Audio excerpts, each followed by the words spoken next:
Welcome to NS TV. నేను రాజీవ్. ముందుగా headlines చూద్దాం. రవీంద్రనాథ్ రెడ్డి వైసీపీ జిల్లా అధ్యక్షునిగా నియమితులైన సందర్భంగా ఆదివారం కడప నగరంలోని పార్టీ కార్యాలయంలో సిహెచ్ వినోద్ కుమార్ ఆధ్వర్యంలో కేక్ కట్ చేసి ఘనంగా సన్మానించారు. ఈ సందర్భంగా ఆయన మాట్లాడుతూ రాజకీయాల్లో మన్ననలు పొందిన నాయకుడిగా రవీంద్రనాథ్ రెడ్డికి గుర్తింపు ఉందన్నారు. 1996లో ఎలాంటి పదవులు, డబ్బును ఆశించకుండా రాయలసీమ యువ పోరాట సమితిని స్థాపించి తద్వారా అనేక సేవలు అందించారన్నారు. అనంతరం 2005లో కడప నగర మేయర్, జిల్లా పరిషత్ చైర్మన్గా, కమలాపురం ఎమ్మెల్యేగా ఆయన అందించిన సేవలు ప్రశంసనీయం అన్నారు.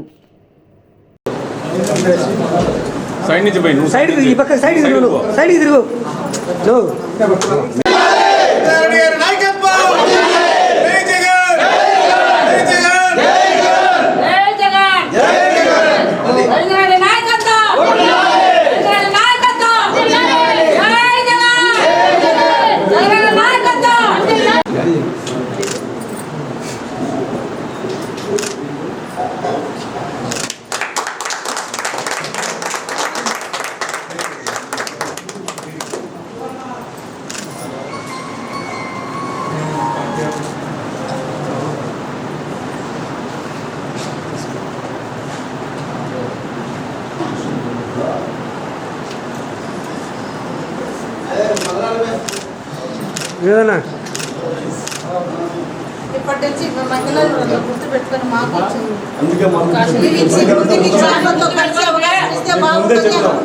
ముందే చెప్పినా కాదు, ఉంటేనే మొగోళ్ళు లేకుండా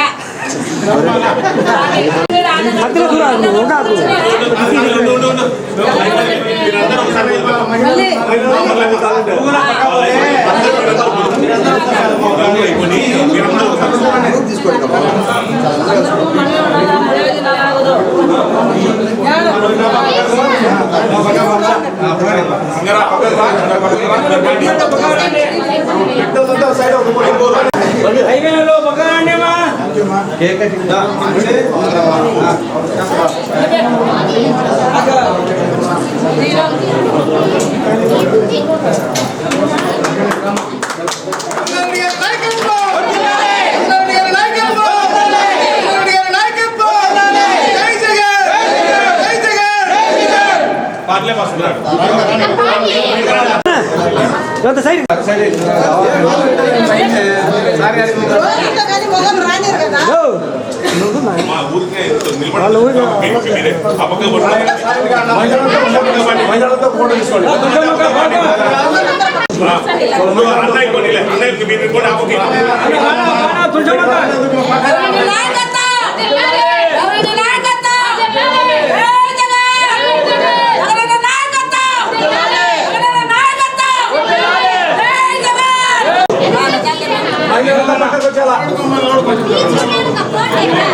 ఈరోజు వైఎస్ఆర్ కాంగ్రెస్ పార్టీ నూతనంగా నియమించబడిన పోచంనేని రవీంద్రనాథ్ రెడ్డి గారికి శుభాకాంక్షలు తెలిపేందుకు ఈరోజు వైఎస్ఆర్ కాంగ్రెస్ హెచ్ఎస్ఎల్ ఆధ్వర్యంలో ఈరోజు వైఎస్ఆర్ కాంగ్రెస్ పార్టీ కార్యాలయంలో ఆయనకు ఘనంగా సత్కరించడం జరిగింది.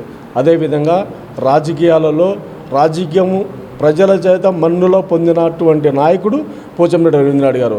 అదే ఆయన 1996లో ఎలాంటి రాజకీయ పదవులు ఆశించకుండా, ఎలాంటి డబ్బులు ఆశించకుండా ఆ రోజునే 1996లో రాయలసీమ యువ పోరాట సమితి అనే పేరు స్థాపించి ఆ సమితి ద్వారా అనేకమైన స్వచ్ఛందంగా ప్రజలకు సేవలు అందించి దాని తర్వాత వైఎస్ఆర్ కాంగ్రెస్ పార్టీ మన్నులో పొందిన నాయకుడు ఒక పోచంనేని రవీంద్రనాథ్ రెడ్డి గారు.